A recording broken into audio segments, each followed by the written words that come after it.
ये हिंदुस्तान किसी की भभूति नहीं है, कोई मालिक नहीं है, ये हिंदुस्तान सबका है। अगर हमने आवाज नहीं उठाई तो अगला नंबर हमारा होगा। देश की न्यायपालिका भी भ्रष्ट हो जाए फिर उस देश का क्या होगा, उस संविधान का क्या होगा? आज जहर घोल दिया हिंदुस्तान के अंदर, आज जहर घोल दिया पूरी दुनिया के अंदर। क्या हो रहा है? के नाम से, जाति के नाम से वो शासन पे आ गए हैं या आए हैं या आ रहे हैं, उनको नहीं रोकेंगे, समाजवाद नहीं आएगा, बराबरी नहीं आएगी, सबका एकता नहीं बनेगी। और यही मेरा एक मैसेज है, ज्यादा से ज्यादा लोगों को जगाओ। एक बात मैं और कहता हूं, जिस देश की, किसी ने शायद कही नहीं, डायरेक्ट के कही जाए सी, जिस देश की न्यायपालिका, कार्यपालिका तो बेईमान है, जिस देश की न्यायपालिका भी भ्रष्ट हो जाए फिर उस देश का क्या होगा, उस संविधान का क्या होगा? आपके सामने जो बाबरी मस्जिद का केस है, बाबरी मस्जिद में कौन सी जजमेंट थी, कौन सा लॉ था जिस पे फैसला दे दिया गया, लेकिन कोई आवाज नहीं। मेरे पूर्व वक्ताओं ने जो आवाज उठाई है कि जब तक हम सड़क पर नहीं आएंगे, और वकीलों का खास कर है, आज मलिक साहब का हम धन्यवाद करते हैं, लेकिन इस देश के वकील जातियों पे बटे हुए हैं, धर्म पे बटे हुए हैं। वकील का क्या धर्म है, क्या जाति है, उसका संविधान धर्म है, उसका अगर कहीं संविधान पे उंगली उठी है, वकीलों को सड़क पे आ जाना चाहिए। लेकिन वकील भी देखते हैं कौन से धर्म की बात आ रही है, कौन सी जाति की बात आ रही है। मेरे दोस्तों, सच्चे वकील बनो, जिनका जो वकील है उसका संविधान है, संविधान में किसी धर्म की मान्यता नहीं है, किसी जाति की मान्यता नहीं है, लेकिन फिर वकील भी जातियों पे बटे हुए, धर्म पर बटे हुए। आओ अहले चमन, आज बताएं तुमको बाबा ने बदली हैं ज़माने की हवाएं कैसे। आप सभी जानते हैं, जब हमारा देश गुलामी की जंजीरों में जकड़ा हुआ था तो किसी ने भी अपने मज़हब की, अपने बच्चों की, अपने परिवार की परवाह नहीं की, और एक ही बात को बांध लिया कि किस तरह से हिंदुस्तान को आज़ाद कराया गया है। आप सभी जानते हैं, सभी मान्यवर हैं, सभी पढ़े लिखे लोग हैं कि उस टाइम ना कोई हिंदू, ना मुस्लिम, ना सिख, ना ईसाई, ना ऐसा झगड़ा, ना फिसाद था। भाई एक धुन थी कि हिंदुस्तान को आज़ाद कराया जाए और अंग्रेज़ों को यहाँ से भगाया जाए। हिंदुस्तान आज़ाद हुआ, सभी की कुर्बानियाँ उसमें शामिल रहीं। बाबा भीमराव अंबेडकर साहब ने जो था हमारा कॉन्स्टिट्यूशनल और क्या कहते हैं, हमारा संविधान, दस्तूर बनाया, और उसके अंदर हर मज़हब के लोगों को उनका हक दिया, चाहे वो धार्मिक हक था, चाहे जीवित रहने का हक था, चाहे कानूनी हक था, वो उन्होंने दिया। लेकिन उस सारी मेहनत के बाद सरकारें आती गईं, जैसे बलराज साहब ने जिक्र किया। मैं एक बात कहना चाहता हूँ कि प्राइम मिनिस्टर बनने से पहले, सरकार में आने से पहले आप किसी भी पार्टी के हो सकते हो, और जब आप हिंदुस्तान की सरकार में बैठ गए तो सबका मज़हब आपका अपना मज़हब, हर धर्म के लोग आपके अपने, और आप जो भी काम करेंगे, जो कानून बनाएंगे, वो एक होना चाहिए, सबके लिए होना चाहिए, उनके धर्म के हिसाब से होना चाहिए, ना कि उनको जलील करने के लिए, ना कि उनको डाउन करने के लिए, ना कि हिंदू मुस्लिम फिजा फैलाने के लिए, जो आजकल हो रहा है। साथियों, मैं आज मुबारकबाद देना चाहता हूं आपके और हमारे सबके चहेते बलराज साहब एडवोकेट। अगर आप लोगों का सहारा ना हो, हम भी यहीं दिल्ली में पले, हमारे माँ बाप ने जो कुर्बानियाँ दी हमें मालूम है, और जो कुछ देखा गवर्नमेंट की पॉलिसियों में भी रहे और पोस्टों पे भी रहे। लेकिन अगर आप लोगों का साथ ना हो, या सुप्रीम कोर्ट में अच्छे लोग ना बैठे हों, हाई कोर्ट में या लोअर कोर्ट में, तो ये तो जीना भी हराम कर दे हमारा। आज जिस तरह का माहौल बना रखा है आपके सामने है। लेकिन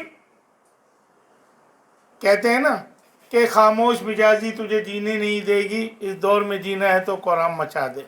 अब कोराम कैसे, बदमाश थोड़ी बनना है, आवाज़ उठानी है, हक की आवाज़ उठानी है, जैसे कि बलराज साहब आवाज़ उठाते हैं और कहते हैं धड़ल्ले से कि ऐसे नहीं चलेगा हिंदुस्तान, जैसे ये चलाना चाहते हैं, सबको लेकर चलना पड़ेगा। और मैं एक बात कहना चाहता हूँ, कहते तो हैं कि सबका साथ सबका विकास, लेकिन ये कितना सच है? क्या सबको ले लिया? क्या पार्लियामेंट के अंदर हर जाति का आदमी है, या विधानसभाओं के अंदर जाति का आदमी है, या शेड्यूल कास्ट के साथ इंसाफ हो रहा है, मुसलमानों के साथ इंसाफ हो रहा है, सिखों के साथ इंसाफ हो रहा है? मैं आप लोगों से भी कहना चाहता हूँ, क्योंकि आपकी तरफ सारे लोग नजरें उठाए और हिम्मत के साथ आपकी तरफ लगाए देख रहे हैं कि आपका बहुत बड़ा साथ है कि जब जब सरकार इंसाफ नहीं करती तो फिर आप लोगों का सहारा लेकर, जो हमारे वक्तागण हैं, हमारे वकील हैं, इनका सहारा लेकर हमें कोर्ट का सहारा लेना पड़ता है।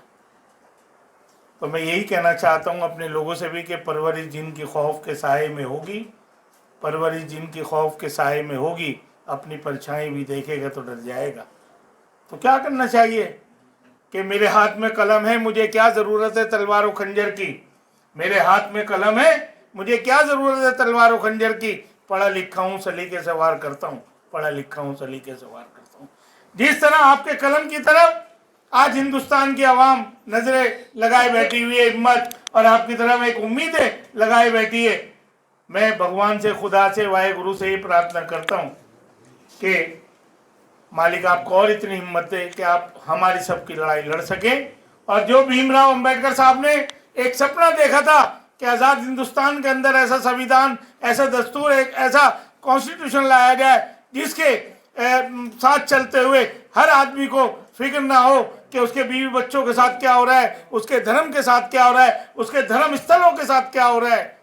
आज अगर हम लोगों ने ये मुकाबला नहीं करा, आज हम लोगों ने अगर ये आवाज़ नहीं उठाई, तो आने वाली नस्ल हमें माफ़ नहीं करेगी। हमारे बच्चे कहेंगे कि हम किस हिंदुस्तान के अंदर पैदा हुए, क्या हमारे बड़े ने, हमारे माँ बाप ने, दादाओं ने इसीलिए हिंदुस्तान को कुर्बानी दी थी, हिंदुस्तान की गुलामी की जंजीरों से आज़ाद कराया था कि जब हमारा वक्त आए तो हमारे साथ लड़ाई झगड़ा हो, हमको 5-5, 10-10 साल जेलों के अंदर डाल दिया जाए और 5-10 साल के बाद कहा जाए कि तुम्हें हम बरी कर रहे हैं, तुम पे कोई कानून, तुम पे कोई जुर्म आयद नहीं है। लेकिन साथियों, ये 5 साल उसके कैसे बीते, उसकी बहन बेटियों के साथ क्या हुआ, रिश्ता करने जो लोग हो गए, उसके घर से बच के चले, वो 5 साल उसको कैसे लौटाओगे। तो मैं तो ऐसा हिंदुस्तान चाहता हूँ। ठीक है किसी पार्टी के हो, लेकिन उसके बाद ये जहर तो बलराज साहब और सभी वकील और सब आप लोग बैठे हैं, आपने तो हिंदुस्तान को गुलामी की जंजीरों में देखा है कि यही हालात जो हमारे हिंदुस्तान के अंदर हैं, जिसपे आज ये हमें मीटिंग करने की जरूरत पड़ी कि इंसानियत क्या है। अरे संविधान के रूप से ही हमें इंसानियत के साथ इंसाफ करना होगा, सबके साथ इंसाफ करना होगा। आज जहर घोल दिया हिंदुस्तान के अंदर, आज जहर घोल दिया पूरी दुनिया के अंदर। क्या हो रहा है, अगर हर धर्म ये कहता है कि अगर आपको शांत रहना है, आपको खुश रहना है, तो आप अपने पड़ोसी का ख्याल रखो। कोई धर्म ये नहीं कहता पड़ोसी के साथ लड़ो, चाहे पड़ोस हमारे यहाँ है। हुजूर अकरम सल्लल्लाहु अलैहि वसल्लम ने कहा था कि आपके पड़ोस के अंदर किसी भी जाति का आदमी हो, किसी मजहब का आदमी हो, वो आपका अपना, उसका दुख आपका, उसका सुख आपका, उसकी परेशानी आपकी। अगर आपने उसे आपस में लड़ा है कोई, तो उसे मिलवा के सो, कोई भूखा सो रहा है खाना खिला के सो, ये हर धर्म देता है। लेकिन भाई इस राजनीति से दिल उकता गया। हम लोग भी यहीं पैदा हुए, पले बड़े, आज भी हमारे साथ पहली क्लास कॉलेजों के यार दोस्त हैं, हर धर्म के लोग हैं, लेकिन ऐसा माहौल नहीं देखा था।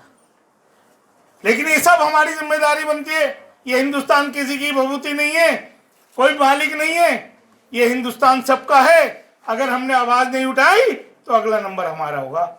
और मैं ये एक बात आखिर में कहना चाहता हूँ, वक्त ले गया ज़्यादा, कि अब भी जल सकते हैं दुनिया में मोहब्बत के से चिराग, अब भी जल सकते हैं दुनिया में मोहब्बत के चिराग। शर्त यह है कि अंधेरों की तिजारत छोड़ दें, और जिस दिन हमने अंधेरों की तिजारत छोड़ दी तो आखिरत भी हमारी होगी और दुनिया भी हमारी होगी।